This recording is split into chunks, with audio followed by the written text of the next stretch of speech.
di Maluku. Sip, kalau begitu thank you buat Kak Faisal. Mungkin boleh ya sekarang karena kita akan masuk ke sesi panel discussion.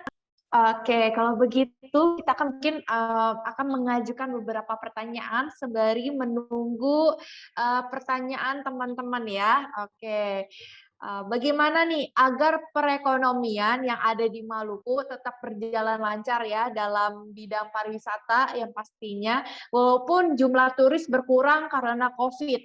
Mungkin boleh dijawab terlebih dahulu dari Pak Andi, silakan. Ya, baik. Terima kasih untuk pertanyaannya. Saya mungkin coba jawab dari segi di K aja ya, karena juga saya bergerak di Badan Promosi Pariwisata dan juga saya termasuk anggota dalam PHRI, Persatuan Hotel Restoran Indonesia yang ada di Maluku Tenggara. Nah, kebetulan juga bisnis saya juga di bidang perhotelan, terus juga di pariwisata juga, di restoran dan kafenya juga di UK. Kemarin memang itu sangat berdampak sekali. Itu kalau bisa dibilang pukulan berat kita IK itu pada saat bukan cuma pada saat COVID.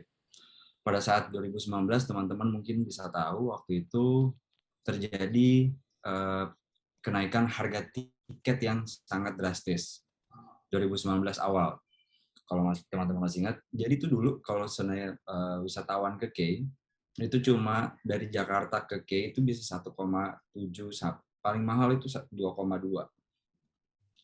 sekali jalan. Nah, waktu 2019 awal ada ada kenaikan harga tiket karena waktu itu juga aftur dipajaki, terus alat pesawat dipajaki dan lain-lain. Ada kebijakan itu sehingga harga pesawatnya pun melambung tinggi. Itu bisa sampai 100% lebih. Sempat waktu itu satu kali jalan aja tuh sampai 8 juta sekali jalan dari Jakarta ke K. Nah, itu pukulan berat buat kita juga. Sempat waktu itu ada 3 penerbangan yang masuk ke K. Itu ada Sriwijaya, ada Wings Air, ada Garuda. Pada saat itu 2019 itu langsung satu persatu tumbang, menyisakan satu penerbangan, yaitu cuma Wings Air aja. Nah, Wings Air menjadi kayak ya kita tahu lah Wings Air itu masih dikasih 15 kilo untuk bagasi, terus juga sekarang kita bisa lihat ya, untuk wisatawan-wisatawan, apalagi khususnya bule, itu pasti mereka beda ya dengan domestik. Mereka kalau saya naik kemana-mana pasti dengan koper mereka yang besar, dengan harga yang udah tinggi, terus juga mereka harus beli extra baggage lagi dengan harga yang mahal juga. Itu yang membuat wisatawan internasional itu berpikir lagi untuk datang ke Pulau K waktu itu.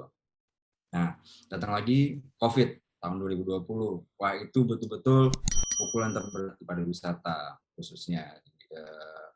Pokoknya kayak di hotel itu kita yang harusnya bisa setiap bulan atau setiap 6 bulan sekali itu kita ada ada rilis akupansi. Per 6 bulan waktu itu sempat waktu dari Januari waktu itu masuk ke Indonesia kan Maret. Di Kepulauan K di Maluku Tenggara itu sempat tutup bandara dan juga pelabuhan. Itu sekitar 2 bulan. Jadi pesawat nggak ada yang masuk, terus juga kapal laut nggak ada yang masuk.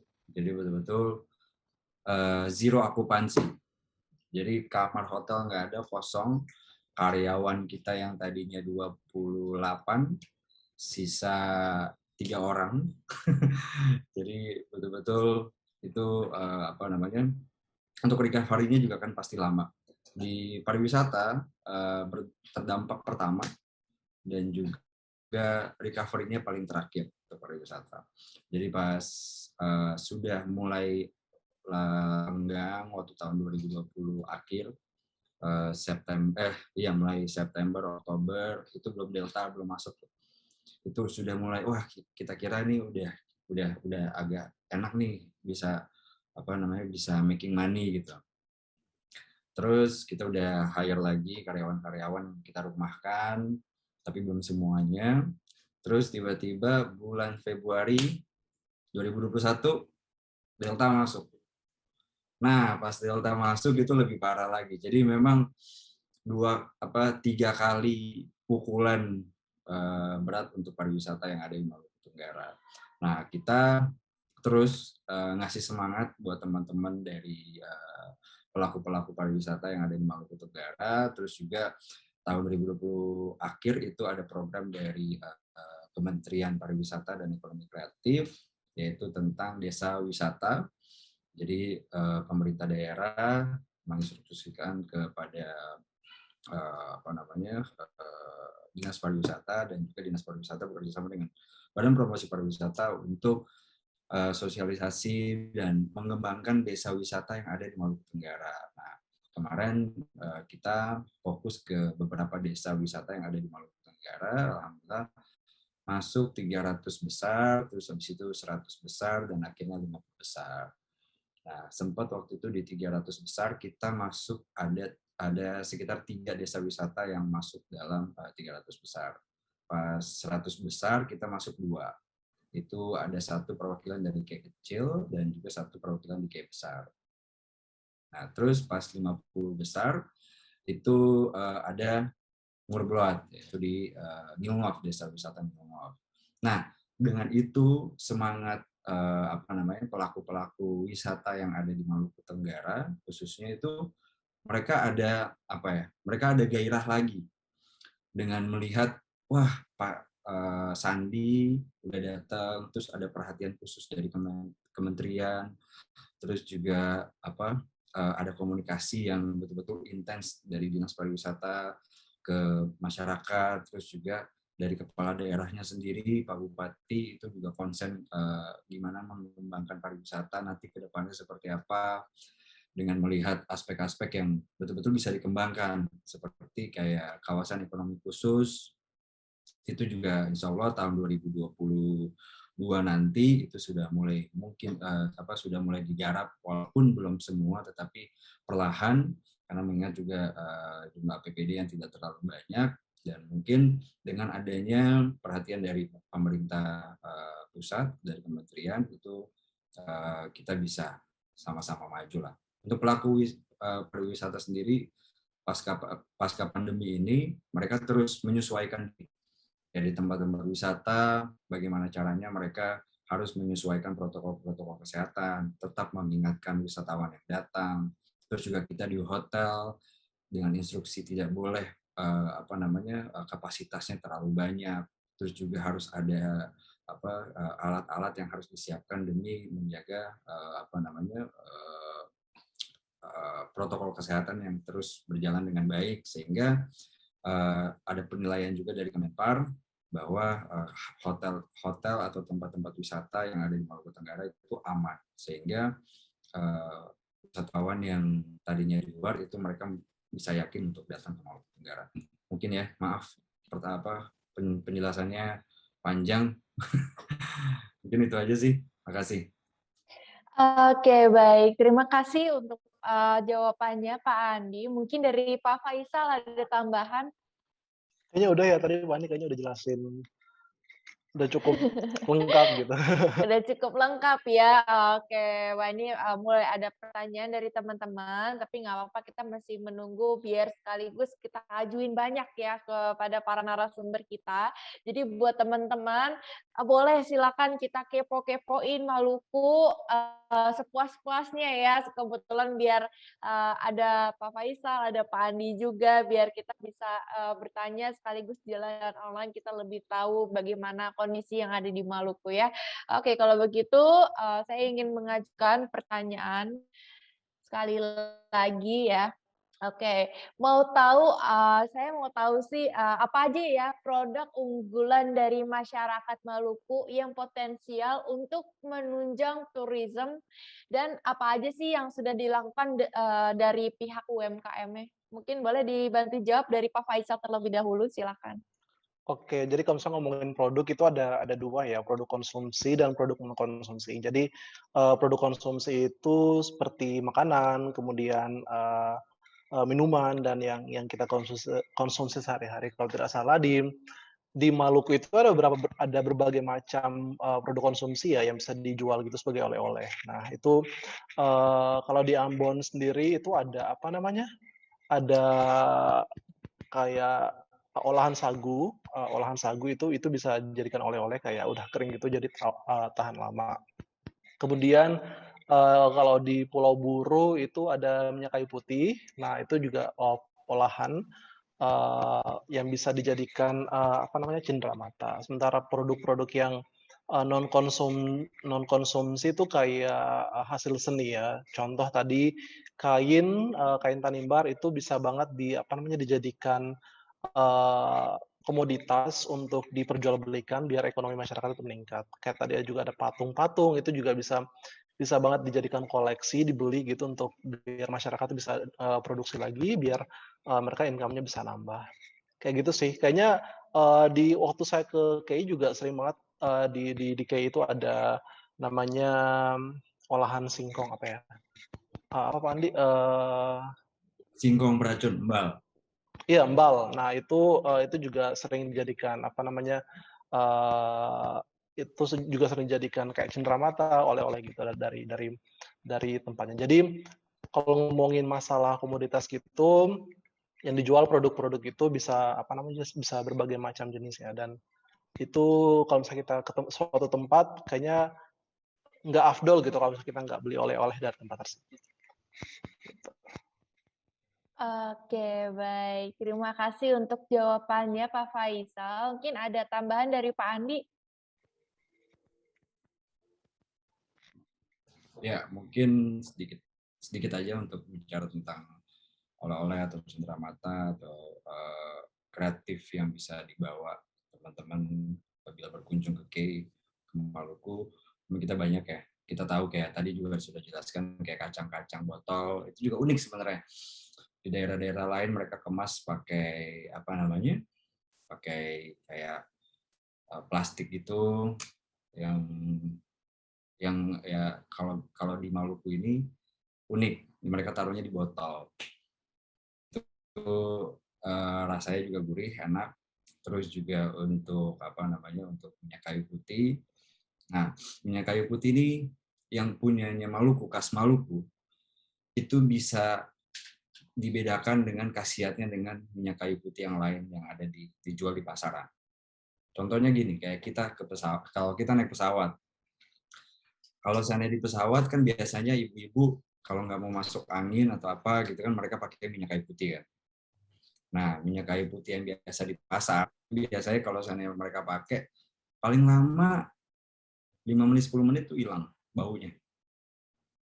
Tapi kalau seandainya mereka pakai minyak kayu putih yang ada dari Maluku, nggak bakal hilang sampai-sampai. Nggak bakal hilang baunya. Jadi betul-betul aduh ini kita bisa tahu nih minyak kayu putih Maluku sama minyak kayu putih yang ada di pasar-pasar kalau seandainya itu bisa dibedakan lewat pas di pesawat. Kalau seandainya mereka pakai, ibu-ibu pakai, kalau seandainya baunya nggak hilang, baunya nyengat, nah itu dari Maluku. Nah, terus juga mungkin di K itu ada makanan yang beracun. Kemarin juga sempat apa namanya dipresentasikan sama Pak Sandiaga Uno kemarin pas waktu berkunjung ke K. Itu singkong yang beracun, punya kandungan sianida, tetapi itu sudah menjadi makanan turun-temurunnya masyarakat K. Jadi zaman dulu. Nah, jadi ada pengolahannya sendiri sehingga sianidanya itu keluar sehingga apa namanya makanan itu tetap aman untuk dikonsumsi. Gitu. Nah itu banyak sekali olahan-olahan. Nah sekarang juga kita dari Visit K dari Badan Promosi Pariwisata ini bagaimana caranya bukan cuma destinasinya saja tetapi kulinernya juga kita angkat dari olahan embal. Sekarang embal bukan cuma embal goreng, embal bubuk atau apa namanya dengan tradisional way yang kemarin-kemarin, tetapi sekarang sudah banyak kayak embal coklat, embal keju, terus juga embal rasa strawberry, pokoknya rasa-rasa lah. Dan itu kemasannya juga sudah bagus dan banyak diminati oleh wisatawan-wisatawan yang datang. Dengan kita mendukung produk lokal yang dijual di daerah, saya yakin dengan itu mereka pekerja-pekerja kreatif dan kuliner dan lain-lain di daerah tersebut pasti bakal lebih semangat lagi. Jadi kalau ke daerah atau berkunjung ke satu daerah atau berwisata ke suatu daerah, jangan cuma menikmati alamnya saja, tetapi wajib, walaupun beberapa belinya nggak seberapa, tetapi wajib mendukung untuk membeli produk-produk lokal. Itu sangat membantu sekali khususnya. Baik, mungkin itu aja. Terima kasih. Oke, baik. Terima kasih untuk tambahannya, Pak Andi. Wah, ini menarik sekali ya. Saya baru tahu, wah ada singkong beracun ya ternyata. Oke, mungkin buat teman-teman ada pengalaman seputar mungkin produk dari Maluku, boleh di-share ya di chatbox. Jadi dari Pak Andi atau maupun dari Pak Faisal bisa menanggapi ya. Biar kita bisa saling sharing nih dengan wisata yang ada di Maluku. Oke, sip. Kalau begitu saya akan melanjutkan lagi. Ada pertanyaan. Oke, nanti sehabis dua pertanyaan ini saya akan melanjutkan ke pertanyaan teman-teman ya. Oke, ini pertanyaan untuk Pak Andi ya. Bagaimana cara pihak di Kepulauan K dalam menjaga kebersihan dan kelestarian destinasi wisata pantai? Karena saat presentasi tadi terlihat kalau pantai-pantai dan destinasi wisata lainnya terkait kebersihan dan keindahannya ini sangat terjaga. Apakah di pantai-pantai Pulau K ini belum tersentuh nih, makanya masih bersih banget? Baik, terima kasih pertanyaannya. Untuk di destinasi-destinasi unggulan, khususnya di Maluku Tenggara, itu dengan otomatis sendiri, masyarakat sekitar itu sudah dengan sendirinya mereka sudah sadar akan kebersihan. Seperti contohnya di Milngov, di di wisata Ngurbeloat. Nah, ini sebagai untuk tambahan teman-teman, Ngurbeloat ini adalah pantai pasir putih terhalus di dunia. Dan itu juga sudah dikatakan oleh National Geographic. Ditambah juga dari Kementerian Pariwisata, terus juga Pak Sandi kemarin juga sempat datang dan sudah merasakan dan megang pasirnya sehalus apa. Di situ kita sudah menampilkan kayak tepung, bedak, dan juga pasir. Dan tidak ada bedanya. Jadi memang itu salah satu nilai jual. Terus juga terkait kebersihan yang ada, memang kita tahu ya, di Maluku ini ada West Coast, ada East Coast. Jadi ada musim barat dan juga ada musim timur. Jadi pas musim barat, mungkin pantai-pantai yang ada di sekitar barat itu mereka terbawa sampah-sampah dari luar. Nah, tetapi kalau seandainya dari timur juga seperti itu. Nah, tetapi dari masyarakatnya sendiri, karena sudah terbiasa dan juga mereka sudah sadar dengan lingkungan kebersihan, kalau seandainya tempat mereka nggak bersih, otomatis mereka nggak dapat duit. Mereka nggak ada yang mau beli di tempat itu, nggak ada yang mau menginap di tempat itu, nggak ada yang mau kunjungi. Mereka membersihkan di destinasi-destinasi yang lain pasca pandemi. Memang kemarin banyak destinasi yang ditutup, tetapi mereka tetap menjaga biar tetap lebih bersih, biar asli. Karena pas kita waktu sempat kita ada kejadian waktu itu mau ambil video, mau ambil konten-konten pariwisata pada saat pandemi itu pun tutup semua.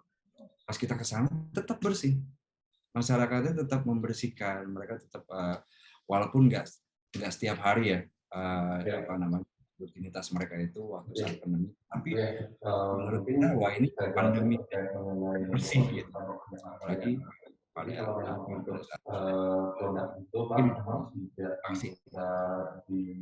Oke deh, terima kasih untuk Pak Andi dan Pak Faisal. Saya juga ingin menutup acara webinar ini dengan closing statement ya. Tapi boleh dari Pak Andi terlebih dahulu untuk menutup closing statement di webinar pada hari ini. Siap. Kalau dari saya, mungkin ini terkait promosi aja ya. Kalau kalian udah pernah naik Gunung Rinjani, terus ke Mahameru, itu kalian sudah bisa dikatakan pendaki sejati. Udah naik gunungnya, udah naik haji lah. Terus kalau kalian sudah diving di Raja Ampat, sudah bisa dibilang kalian adalah dive master atau udah naik haji lah untuk diver. Tapi kalau kalian belum ke K, jangan kepedean tulis di IG kalian adalah traveler gitu. Jadi kalau seandainya belum ke K, jangan pede lah taruh nama-nama traveler di IG kalian. Jadi coba datang ke K, baru tulis kata-kata traveler di kalian. Karena kalau seandainya sudah explore K, otomatis semua bisa dibilang ya naik hajinya. Kalau udah ke pantai Indonesia, ya itu ada di K. Mungkin itu aja. Makasih.